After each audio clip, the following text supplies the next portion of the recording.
أما بعد فأعوذ بالله من الشيطان الرجيم بسم الله الرحمن الرحيم ثاني اثنين إذ هما في الغار إذ يقول لصاحبه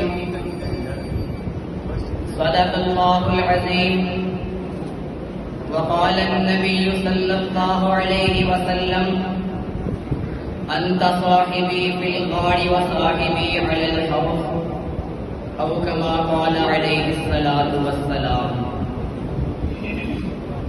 صدیق کا ذکر میں صبح و شام کرتا ہوں، صدیق کا ذکر میں صبح و شام کرتا ہوں، صدیق کے چاہنے والوں کو میں سلام کرتا ہوں۔ عداوت نہیں کسی انسان سے مجھے، لیکن دشمنان صدیق پہ لعنت سرعام کرتا ہوں۔ سامعین محترم، آج اس پرکیف ایوان بصیرت میں جس موضوع سخن کی کلیوں کو تراشنے کی جستجو رکھتا ہوں وہ اس شخصیت کے بارے میں ہے جو پیغمبر کے بچپن سے لے کر زندگی کے آخر تک اور قیامت کے دن بھی حضور کے ساتھ حوض کوثر میں ملے گا۔ وہ شخصیت خلیفہ بلا فصل حضرت ابو بکر صدیق رضی اللہ تعالی عنہ کی شخصیت ہے۔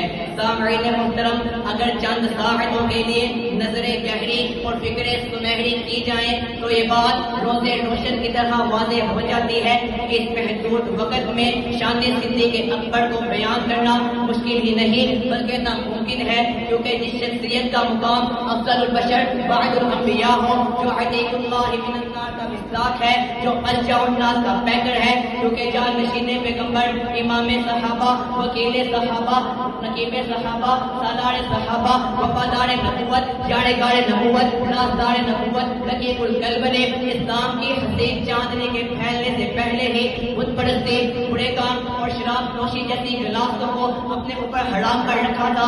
یہی وجہ ہے کہ ام المؤمنین حضرت امی عائشہ رضی اللہ فرماتی ہے لقد حرم ابو بکر الخمر علی نفسہ فی الجاہلیۃ۔ جی ہاں، جب میں صدیق کو سیرت کو دیکھتا ہوں تو مجھے اس کی سیرت کا ایک ایک پہلو قرآن آیات کا حمل نمونہ دکھائی دیتا ہے۔ میں اس کی عبادت کو دیکھوں تو امن و قانت آناء اللیل ساجدا و قائما کا نزول ہوتا دکھائی دیتا ہے۔ اس کی پرہیزگاری کو دیکھو تو ایک اکرم کرتی ہوئی نظر آتی ہے۔ اور صدیق تو وہ ہے کہ جس نے پیغمبر کی معراج کی تصدیق کی، رب کائنات کو عرش سے والذی جاء بالصدق وصدق به کا اعلان کرنا پڑتا ہے، جس کی صحابیت کا اعلان اذ یقول لصاحبہ لا تحزن سے ہوتا ہوا نظر آتا ہے۔ جس کی فضیلت کا ذکر آئے تو ولا یأتل اولو الفضل منکم جیسی آیات اترتی ہوئی نظر آتی ہے۔ اور صدیق تو وہ ہے جس نے حضور دعا کی طلب کرے تو قرآن لقد سمع اللہ قول الذین قالوا ان اللہ فقیر ونحن اغنیاء کی صدا لگاتا ہے۔ اور صدیق تو وہ ہے کہ جس کی موت کا وقت قریب آئے تو رب کائنات یا ایتھا النفس المطمئنہ ارجعی الی ربک راضیۃ مرضیہ جیسی تسلیوں کا نزول کرتے ہوئے نظر آتا ہے۔ اور صدیق تو وہ ہے جس کے اقوال، اخلاق، اعمال و افعال کو دیکھو تو اعد لهم جنات تجری من تحتها الانہار کے سچے وارث بنتے ہوئے نظر آتے ہیں۔ اور بات کہاں تک کی جائے جس کو رب کائنات نے اس دنیا میں رضی اللہ عنہ ورضوا عنہ کی خوشخبری سے مطمئن کیا، وہ نبی کے پیغمبر صدیق اکبر ہے۔ اور صدیق تو وہ ہے کہ پیغمبر نے مال کا اعلان کیا تو گھر کا سارا سامان اٹھا کر نبوت کے قدموں میں ڈھیر کر دیا۔ تو پھر میں کہتا نہ چلوں، بولے حضور اے صدیق چاہیے کچھ فکر و خیال بھی، بولے حضور اے صدیق چاہیے کچھ فکر و خیال بھی۔ کہنے لگا وہ عشق و محبت کا رازدار، پروانے کو چراغ ہے اور بلبل کو پھول بس، صدیق کے لیے ہے خدا کا رسول بس۔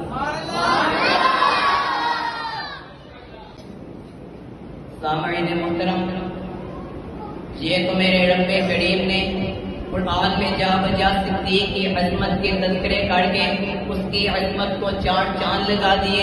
میرے پیغمبر صلی اللہ علیہ وسلم نے بھی لسان نبوت سے صدیق کی عظمت کے تذکرے کرتے ہوئے اول من يدخل الجنة من امتی کی بشارت کے ساتھ ساتھ انت صاحبی فی الغار وصاحبی علی الحوض کے مصداق بناتے ہوئے نظر آتے ہیں۔ تو کبھی اپنی زندگی ہی میں بوڑھو ابا بکر ولیصلی بالناس کے موتی بکھیر کر صدیق کو اپنا خلیفہ خلیفہ مقرر کر دیا.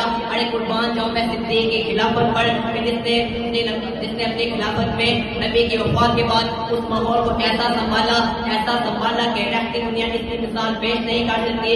ارے جس نے اپنی خلافت میں رعایا کے حقوق کے پاس داڑھی کرتے ہوئے الا کلکم راع و کلکم مسئول عن رعیتہ کا ایسا حق ادا کیا کہ مالک اور مملوک دونوں ایک ہار کے دو موتی بن گئے. ارے کون صدیق؟ وہ صدیق جس نے بچپن سے لے کر زندگی کے آخر تک پیغمبر کا ساتھ نہیں چھوڑا. ارے کون صدیق؟ وہ صدیق جس نے اپنی مرضی نبی کی مرضی پر فنا کر دی. ارے کون صدیق؟ وہ صدیق جس نے اپنی بیٹی کا نکاح پیغمبر سے کرایا. ارے کون صدیق؟ وہ صدیق جس نے اپنا سارا مال حضور پر خرچ کر دیا. ارے کون صدیق؟ وہ صدیق جس نے منکرین نبوت کو باعث جہنم کر دیا. ارے کون صدیق؟ وہ صدیق جس نے منکرین زکات کے خلاف جہاد کیا. ارے کون صدیق؟ وہ صدیق جس نے نبوت کو اپنے کندھوں پر اٹھایا. ارے کون صدیق؟ وہ صدیق جس کی گود میں نبوت نے آرام کیا تھا. ارے کون صدیق؟ وہ صدیق جو کل گھاٹ میں بھی حضور کے ساتھ تھا. وہ صدیق جو میدان میں بھی حضور کے ساتھ ہے. وہ صدیق جو قیامت کے دن بھی حضور کے ساتھ پودے کوثر میں ملے ہوگا. اور بات کہاں تک کی جائے